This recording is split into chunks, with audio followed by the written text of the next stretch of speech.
Salut la communauté, c'est Koupax Miniature, j'espère que vous allez bien. Cette semaine, on se retrouve pour une vidéo d'analyse des boîtes avant-garde de Age of Sigmar.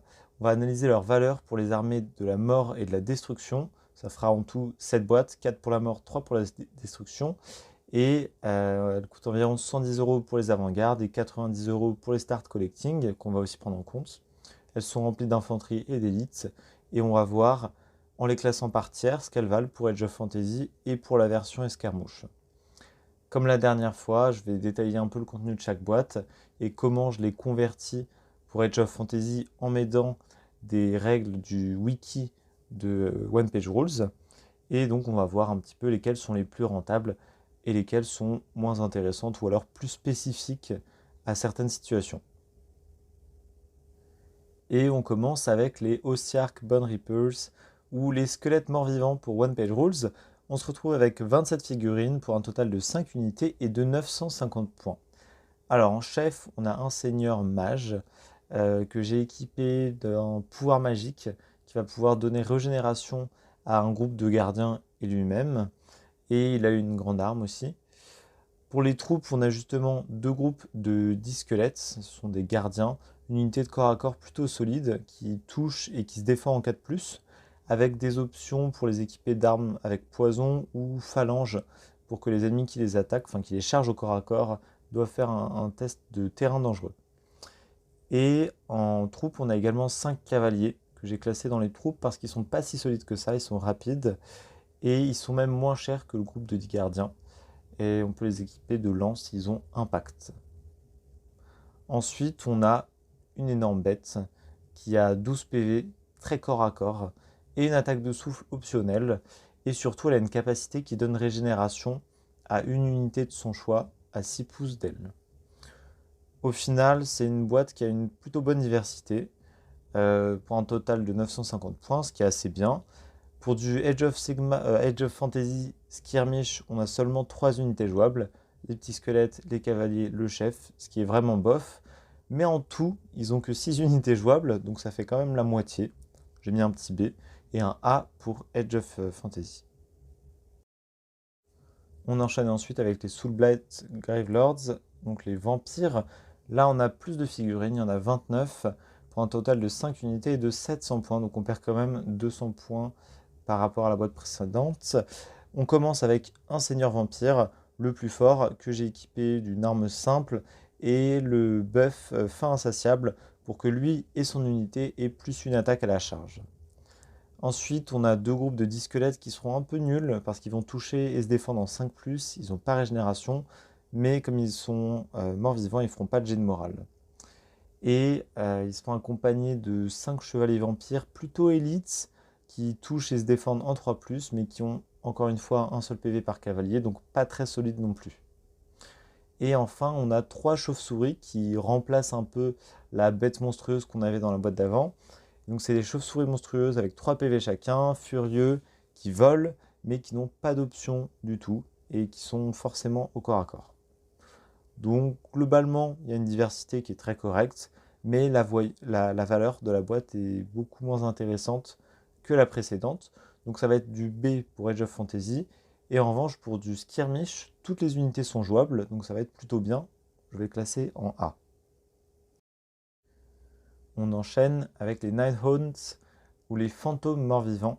Ici, 34 figurines pour encore une fois 5 unités et seulement 550 points. Alors pourquoi? On se retrouve avec un leader classique. Je lui ai mis l'option chevalier pour qu'il ait défense en 2+, et il a plein d'options, donc ça peut être intéressant.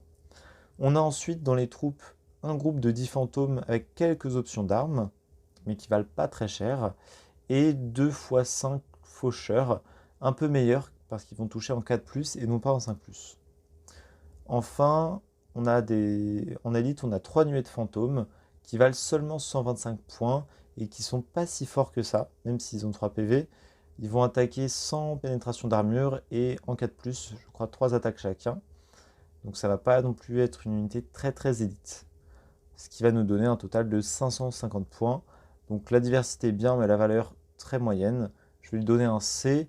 Et en revanche, pour la version Skirmish, ça va nous faire 4 unités différentes avec plusieurs options d'armes, donc un B. On enchaîne avec une start collecting cette fois, donc moins onéreux, celle des flèches hitters courtes, les vampires, encore une fois. Ils se partagent la liste avec les Soulblight Gravelords. Ici, seulement 14 figurines pour 4 unités, 650 points. Dans les troupes, on a les petites ghouls, il y a 2 groupes de 5. Elles ont poison, régénération, elles touchent en 4+, avec poison.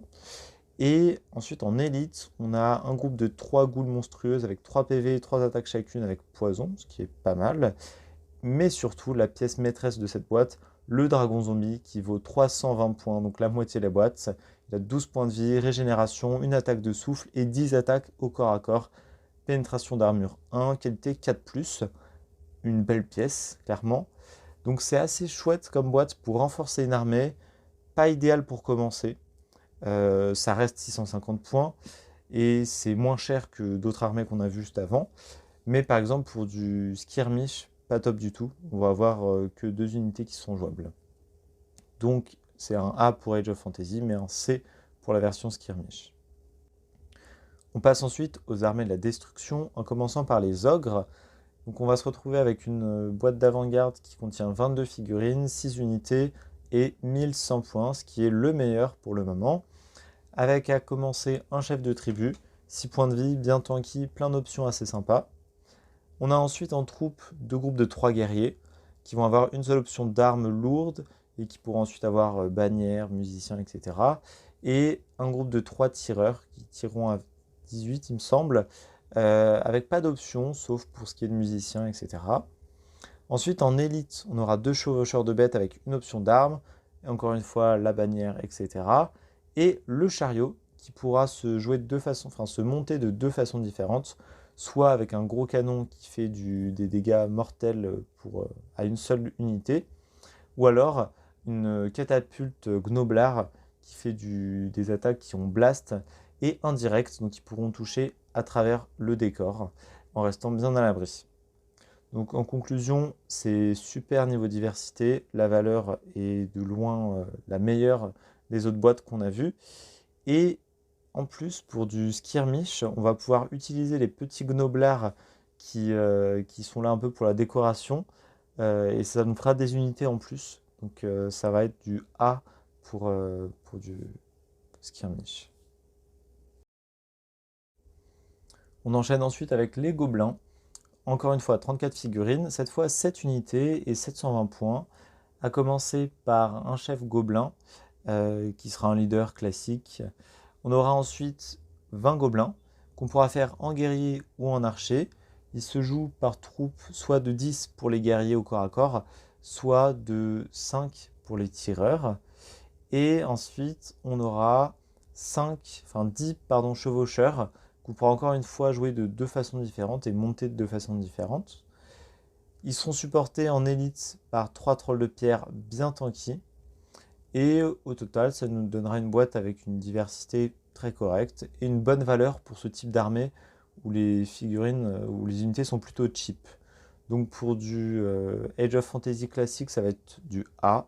Et pour du skirmish, ça va être vraiment excellent parce qu'on aura beaucoup d'options, donc ça va être du S. On passe ensuite à leurs grands frères, les Iron Jaws ou les Orcs. Ici, c'est un start collecting avec 14 figurines, 4 unités, 500 points. On aura pour commencer un mob leader qui aura champ de guerre. C'est pas la version la plus qualitative des héros, donc il va pas valoir grand chose. Il va accompagner 2 groupes de 5 orques noirs qui auront l'option d'armes lourdes et qui défendront mieux que les orques classiques. Et enfin en élite, on aura 3 chevaucheurs de sangliers qui pourront être équipés d'armes classiques ou de lances et qui auront en plus de cela les défenses des sangliers au corps à corps. Donc c'est une boîte qui est ok. 500 points pour un start collecting, c'est correct, mais c'est pas incroyable non plus. Et pour du Age of Fantasy Skirmish, c'est ok aussi, on pourra tout jouer dans les unités présentes. Donc ça va être du B. Et voici le podium final. On a les ogres qui vont se placer bien loin devant avec 1100 points pour la boîte à 110 €, suivi de pas si proche par les Bone Reapers qui auront une boîte à 950 points avec une énorme diversité également. Et enfin, les gobelins, qui tirent très bien leur épingle du jeu, avec 720 points. Et sur ce, je vous remercie d'avoir regardé cette vidéo et je vous dis à la semaine prochaine.